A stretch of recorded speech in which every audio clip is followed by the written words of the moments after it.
Okay, great. It is 2:03. It is time to kick off this week's Stellar Open Protocol discussion. So these meetings, which we have here on the Discord channel so that people can see what we're talking about, we discuss and plan for changes to upcoming versions of the Stellar protocol. Quick note is that yesterday, actually, the network successfully upgraded to Protocol 19.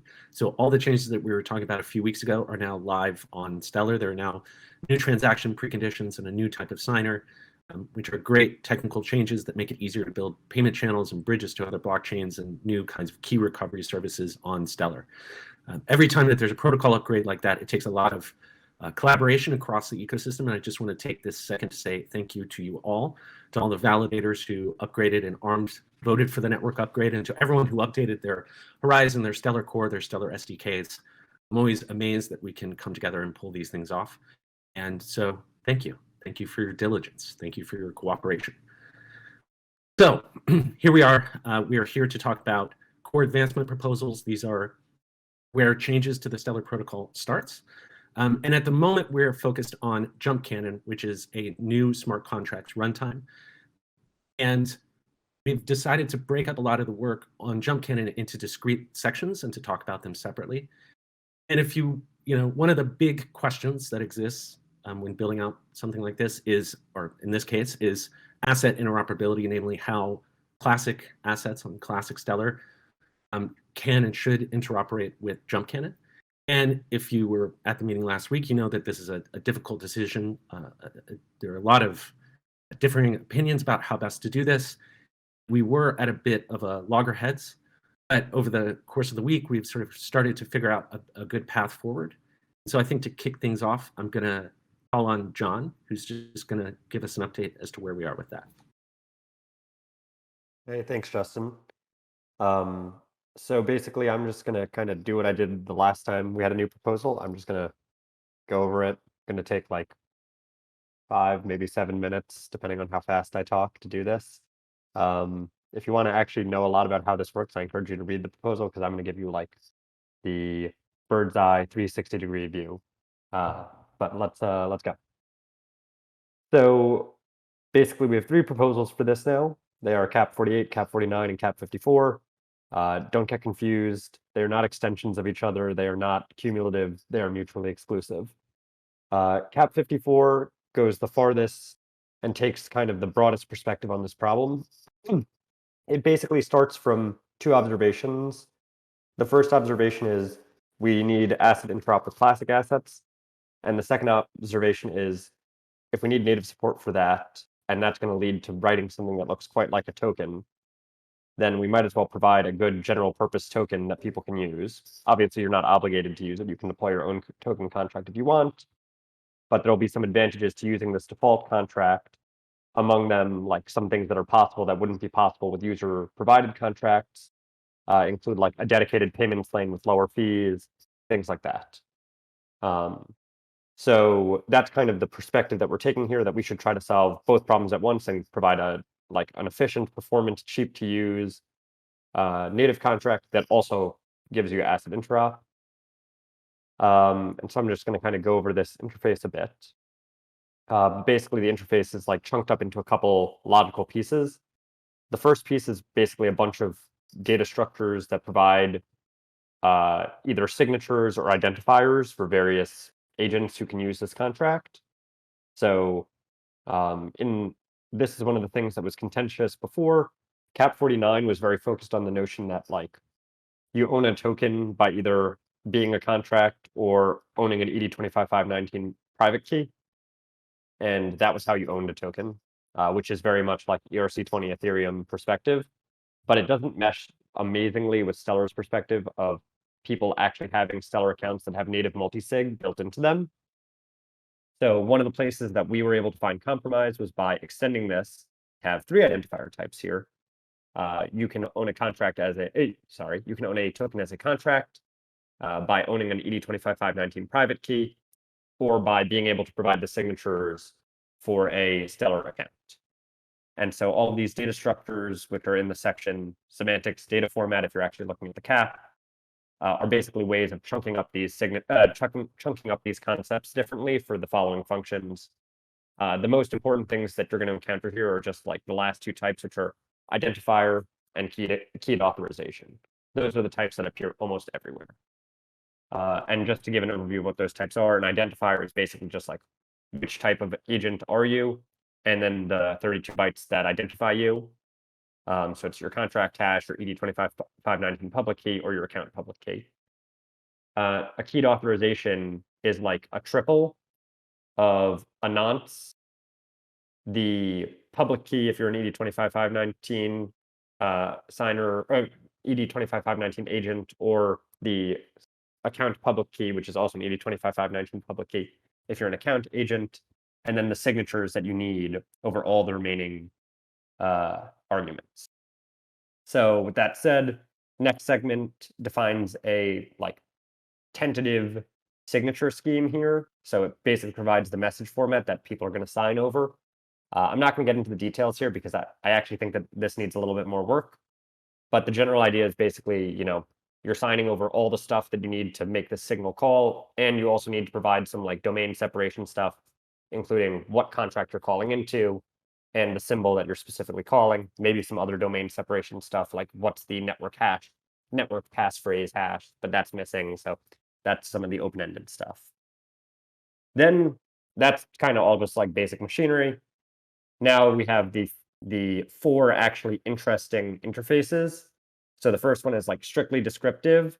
So you can think of this as like the optional part of the ERC20 interface. So it's like how many decimals you have in your asset representation, what's the name of the token, what's the symbol. The next interface is like your classic token interface, the other part, the required part of the ERC20 interface. So that's allowances, approvals, balances, transfers. It all works the way that you're used to if you're familiar with the ERC20 interface, except that all of these functions that require authorization, they take the authorization at this level. This is like a reflection of the decisions we made in CAP 52 about kind of pushing authorization from the protocol down to the contract. And one thing I'll say about that is that at the time I had some misgivings towards this concept. In writing CAP 54, I've actually really come to appreciate how extremely flexible that approach is in terms of the way that you can delegate to contracts and use contracts to couple actions and things like that. It's pretty cool, and I actually think it's a really awesome feature now. And even in Ethereum land, these kinds of ideas are coming into play as well with, EIP 2612 permit, which we've discussed in this venue before and stuff like that. So it's not really out of keeping with those. It's just probably a more extreme version of that. Two more interfaces thereon. We've got an admin interface. This is one of the very new parts of this proposal. To kind of give a flavor for what's going on here. If you're issuing a smart token, you need to be able to control its supply and maybe some other stuff. Maybe you want to be able to freeze who can hold it, for example, like USDC's ERC20 has that functionality. And so, like in Classic Stellar, we just had a flags-based system, and the issuer was the sole controller of who could, of what state your account was in, basically, how much was issued, stuff like that. That's not really great for a smart token. If you want this to really be a general purpose smart token, you need to have a much better admin interface effectively, and that's what this provides. So the idea here is basically, rather than having a flag system, the admin interface designates an administrator. The administrator is all-powerful. So in some sense, the administrator is would be the same as controlling the issuer account with auth revocable and auth clawback enabled and stuff like that on Classic Stellar. But one of the cool things you can do is you can set the administrator to be a contract. If the administrator is a contract, then obviously the contract itself is governed by its own code. And so this makes it possible to build things like liquidity pool tokens, for example, where you delegate to a contract that is the administrator. Let's call it the liquidity pool itself. And this contract has, let's say, a function called deposit and another function called withdraw. The way this deposit function works is you send it the underlying tokens, it captures them, and then it uses the administrator mint function to send you back a liquidity pool token. Deposit and withdraw does the opposite. You send it a liquidity pool token, which it burns, and then it sends you back out the underlying tokens. So this machinery makes it possible to build really kind of more or less any kind of relatively standard token. And if you're building something non-standard, obviously you just deploy your own contract. One more interface here, which is the wrapper interface. This part handles the interop. It has only two functions, move to smart and move to classic. These functions kind of avoid the issues that we've had before. One of the big issues with the wrapper, as I was saying, was like there's a gap between having a Stellar account that has some multi-sig setup and owning a single ED25519 key. This wrapper interface works differently than the one in Cap 45. Sorry, Cap 49, excuse me. When you wrap up the asset from your Stellar public account, from your Stellar account, excuse me, it takes those assets and gives you control over them within the token using the same signature scheme. So it just kind of moves where that token is, but it doesn't change any way about how you control access to it.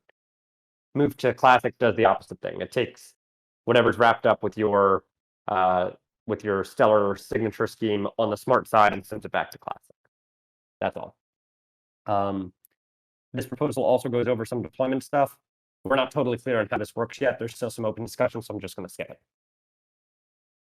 And one other thing that's cool that I'll point out in this proposal, but I'm not going to get into a lot of details here, is that there's a section called like ecosystem support wrapped and do contract, which demonstrates how cool these kinds of like functions that use signatures at their level instead of at the like transaction level can be. So if you're interested, I recommend looking at that, and it's about user experience and stuff like that. That's all I got on kind of an overview here.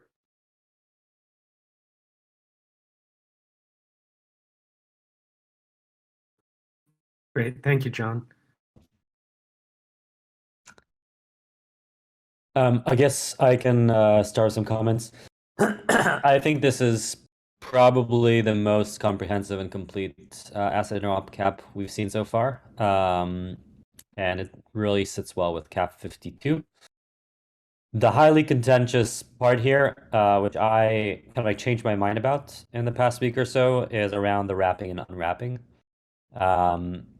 I think that there are, like I said last week, I think that there are downstream system effects that we need to consider, which is maintaining multiple balances and having just like either users or wallets need to be like aware of the fact that an asset can exist on either side, which is not unheard of. It exists in the Ethereum ecosystem with WETH.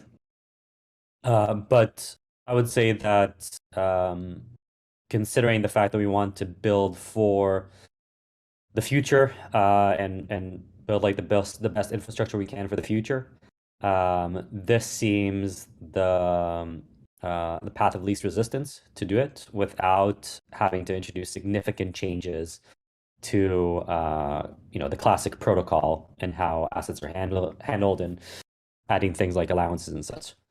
I still think we need to get some feedback from issuers around the deployment mechanism and around the admin interface, which I'm working with the ecosystem team on. But I would say that in terms of just like downstream effects for wallets and users, I think this is an acceptable approach. I do have one question to John around around the move functions. I was under the impression that we decided to add destination accounts for the move functions so that you can move to another account, not your own. Is that possible? Yeah, great question. That did exist in an earlier version. I didn't put that in. So something like that exists in Cap 54 for sure, where you have to specify what public key you're sending it to. I didn't include that in Cap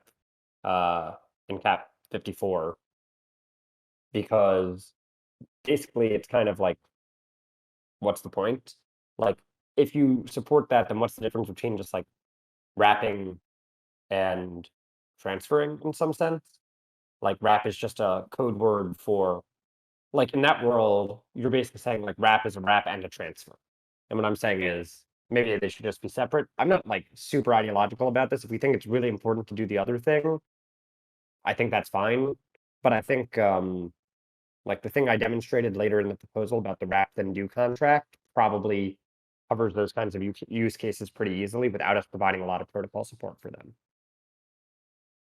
My motivation Okay. here is I expect that anchors and exchanges, mostly exchanges who are very slow to move, are going to still operate on the classic side of things. So whenever a user wants to transfer in and out from an exchange, or mostly like to the exchange, I think it would be beneficial to be able to specify an account. With that said, unless we allow them to also specify a memo, then that won't actually work. I was not intending to allow any memos here. We could talk about that too. But I think more likely if you want to go from smart to an exchange, you should probably just incur the 5-second latency hit and just do it over two. I mean, yeah, do it over 2 ledgers basically. But if we feel that that's like really unacceptable, then we can try to make that easier. I don't think it matters that much here. I'm definitely not willing to fight over that. So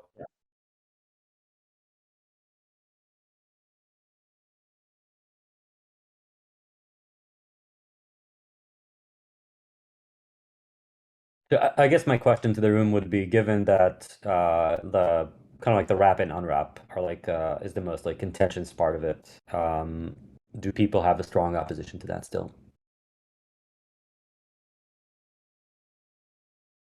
I don't like. I know like one of the things that maybe like I know in the current cap we are putting this out of the scope is I think that we should not completely close the door to, if people want to do that in the future, to allow to go the other direction. Basically, you have you issue a token on the smart side, and then you want to have like the equivalent bridge, right, to classic. I think would turn useful.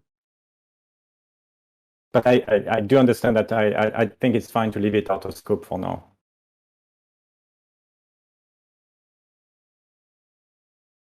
I think I don't think the door is closed on that kind of stuff at all.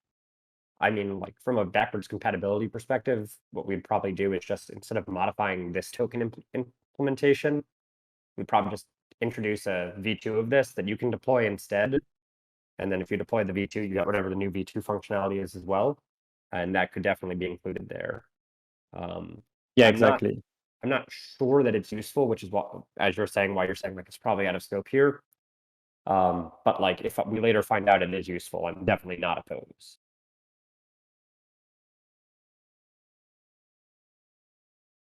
Yeah, I think we'll know. I think in the future, like I'm thinking, like if we do things like PDEX, like are we going to do that in a way that kind of forces you in a more classic side or not? I don't know yet, right? Like I can't tell. I don't know how many hurdles we're going to have to try to roll, for example, SpeedX on the smart contract side. What would that even mean to have SpeedX on the smart contract side? Great question, David. I was actually about to jump in with a kind of answer on that. And so like that's actually like thinking about that hugely drove my design in this proposal. Like the reason I think having a native implementation with no hooks of a asset is really important is so that we can use that asset in a SpeedX like world in the future.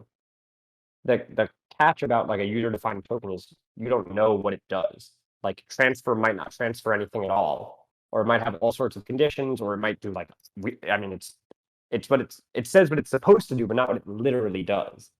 But if you have a native implementation with no hooks, you know exactly what it does. And then anything that would have been permitted by the native protocol can equally well be permitted in like a SpeedX implementation that's fully parallel. So basically like if it would have been acceptable by the native implementation to transfer money from me to Jeff, there's no reason that I can't transfer money from me to Jeff in a fully parallel implementation just as well. And that's kind of a big like impetus for this, and why I want to make this design powerful enough that people actually use it. Because if nobody uses it and they choose to deploy their own contract implementation anyway, we've kind of missed the boat on this. And then having like smart SpeedX implementation starts looking, or I don't want to say smart SpeedX, I want to say smart compatible SpeedX starts looking a lot harder. Does that Yeah, I kind of think make sense, David? Or Jeff? I was just gonna add, I think to that end it would make sense. It's not obvious to me exactly how this would work, but like, if it would be, I don't know, somehow possible to like take this like basic token and like, I don't know, extend it or like, have a nice story for like how you would want to add features to the base token while maintaining like a, I don't know, basic level of functionality, right? Like if I want to like implement like a fee on transfer, like how do I do that? Can I inject that code into this? Can I put it like around this kind of a token? I don't know. So that kind of extensibility, I think, would be helpful for getting adoption on it. That makes sense. Yeah, I mean, I think that there's like two kinds of extensibility here. One kind of extensibility, which we cover here, is like the like supply control and stuff like that. The other part of extensibility, which is like fee on transfer and things like that, that's a lot harder for me to imagine, excuse me, providing like a kind of native interface.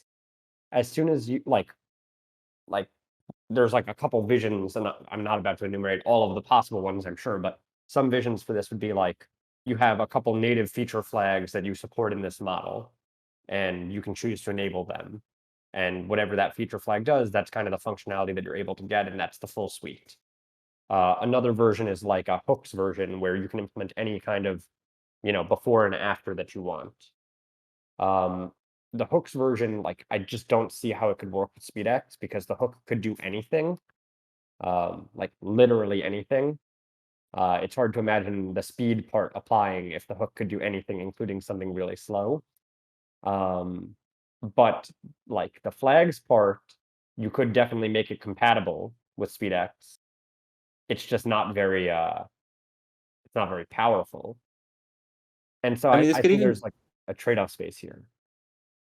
This could even just be simple of just like, you have a nice way to have like one contract own like an instance of this token contract and then just like wrap all the calls through it or something. Right. So I thought about that. That's a third version. And like I feel like this contract, when we're done with this proposal, is going to end up with a pause function in the administrator interface, which would basically allow you to pause all the normal functions and then call everything through the administrator interface, which I think is fine. But the thing is, if you do that, you end up in the same world where how do I actually use the underlying token in like a SpeedX transfer? Because I'd have to run the wrapping code, which is the only stuff that can call it to find out if I can even do the operation. So like I'm not saying I'm like opposed to this. I'm saying I would need some guidance on how this could actually be done in a way that people want. And I'd also want to be convinced that people actually really care about these fee on transfer type of things. Like, are they really, really important?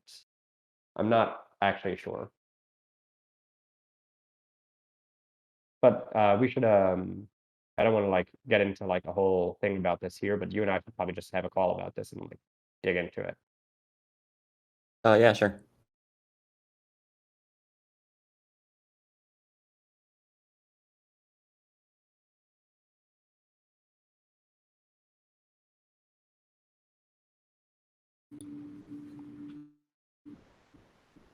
Are there any other thoughts on Cap 54 or on just general asset interoperability? I feel like we've got into a decent spot with it.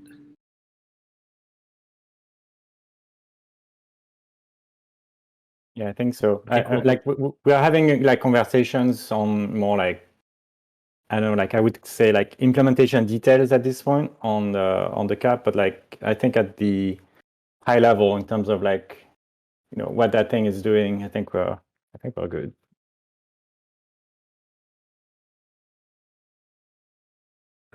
Awesome. There was one other agenda item. I don't know if we want to get into it.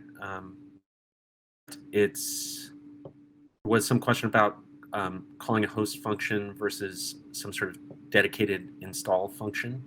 I think part of this was related to cap 47. Is that something we want to discuss here now, or do we want to do it when SID is available?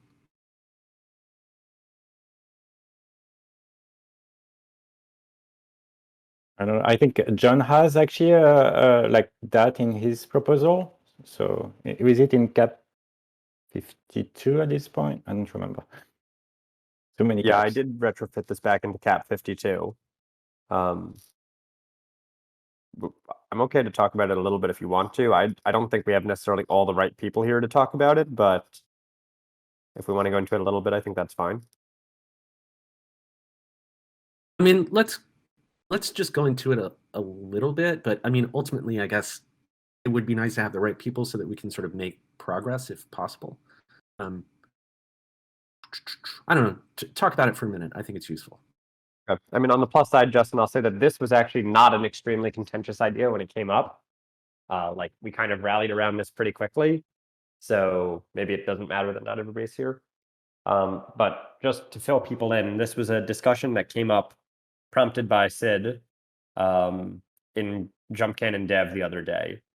I think that it came up when he was talking to Nicola, actually. So anyway, but basically the question was like, should there be an invoke host function operation or transaction, whatever, something that you can call at the top level to allow you to do stuff. So then you don't end up with like a create contract operation or transaction or whatever we're going to call it. I'm just going to keep saying the word operation.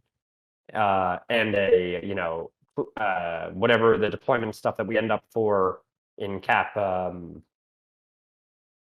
54 operations, and basically a proliferation of a whole bunch of operations to do like host function like things.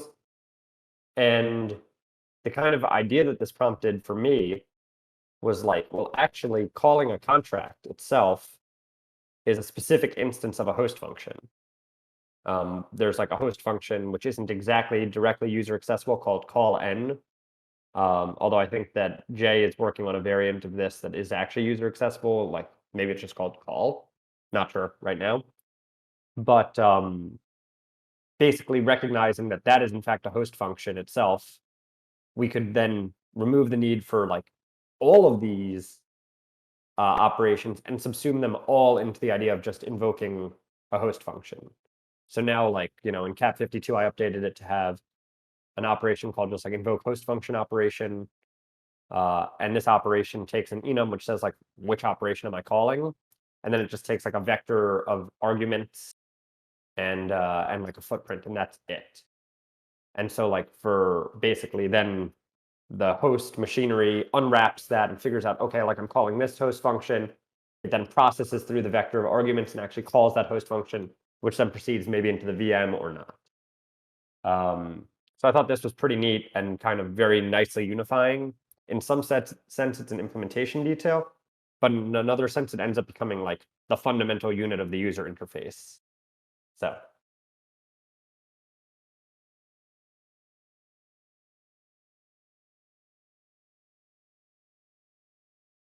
I mean, like for me, like the big win with this one is that we are actually not messing with the envelopes and stuff like that when we, if you want to have like expose new functionality to the SDKs. Like you basically have a new host function, right? Like that's kind of the new thing, but it kind of, you automatically kind of get it like this. I like that.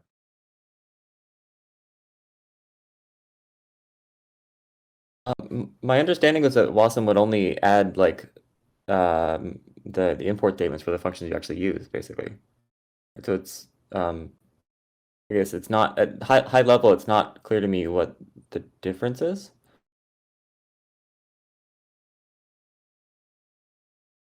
Like what I don't know. It's not obvious to me what the savings is. I mean, it seems fine, but Graydon's unmuted. Graydon, are you going to talk or can I talk? No, I'm here. I don't think I understood Jeff's question. Yeah, I'm not sure I understood Jeff's question either. So that's why I was waiting to see if you were going to respond to it. No, I guess it's not.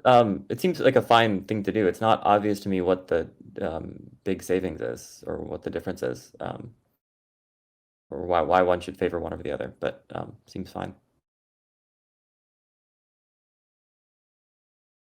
Sorry, favor and a general purpose call contract over making, sorry, a general purpose call operation over making separate operations for each type of thing that you wanted to call. Yeah, basically. I mean, this is all going to be handled by whatever compiler tooling that we build, isn't it? Oh, okay. Like- That's the distinction here. We're talking about like the transaction submission level interface to these things. So it's like, how do I go from like submitting something on the overlay network to getting it into actually running the contract here? I see. That makes sense. Yeah. Cool. Yeah. Yeah. Here, That- basically, that we're one making, interface seems good. yeah, there would be one change, right? Which is you add a new host function instead of two changes with the other way, right? Where you have to do the host function anyways, plus any overlay type of stuff to support it.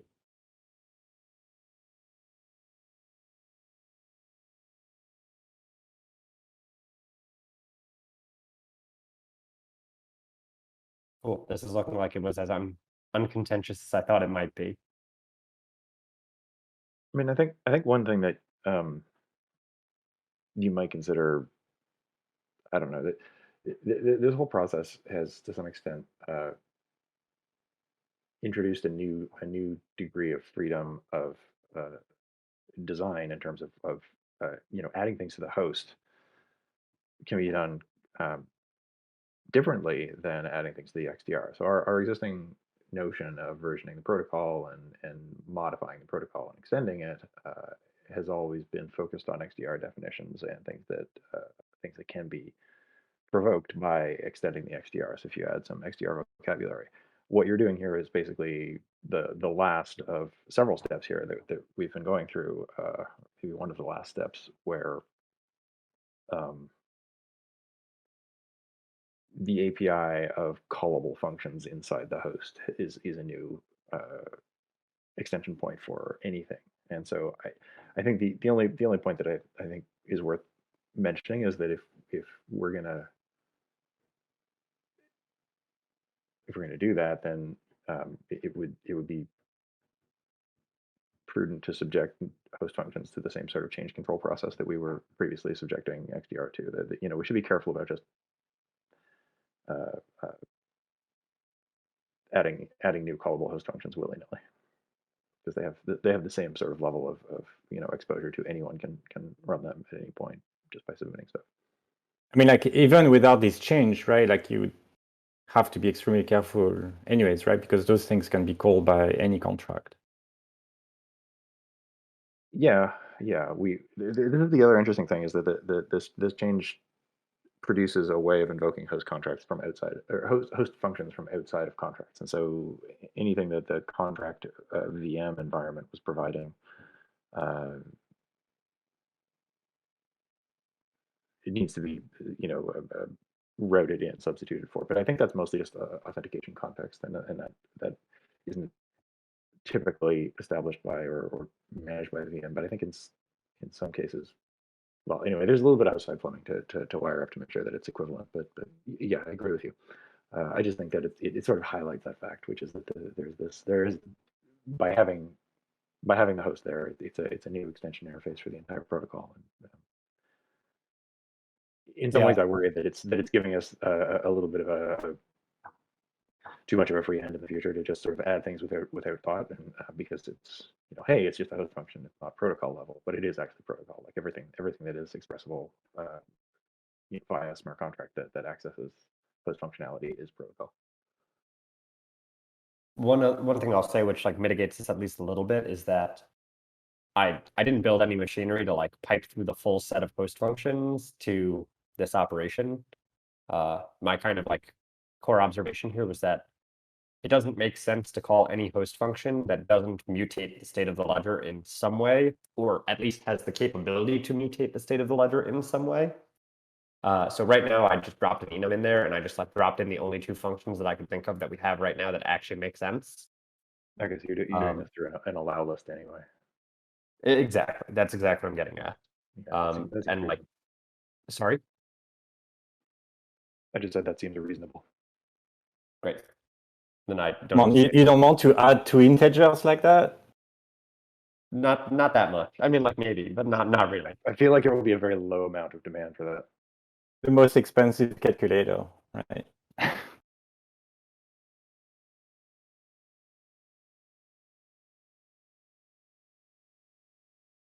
mean, I agree that we should definitely like be very careful about the host functions that we add. You know, it might be nice sort of down the line to, especially if we're experimenting with, I don't know, like ZK stuff or weird crypto primitives, to be able to just sort of add like small sets of functions in like smaller protocol updates instead of sort of, I don't know, large every few months updates.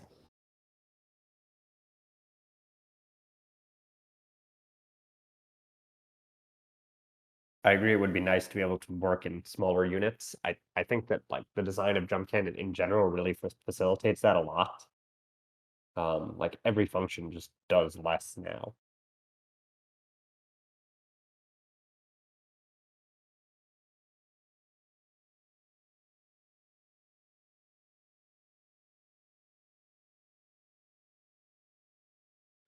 Cool. I mean, that feels like a natural ending point for that discussion. Does anyone else want to sort of add anything else, ask any other questions, bring up any other topics? If not, I think we can probably call this one.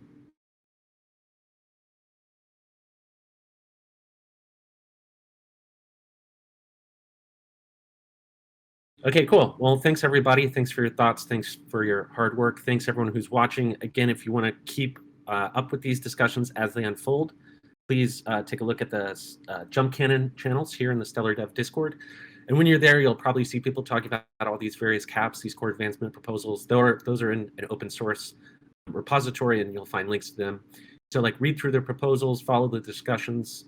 Definitely, if you have suggestions, thoughts, questions, feel free to chime in. And we'll see you next week.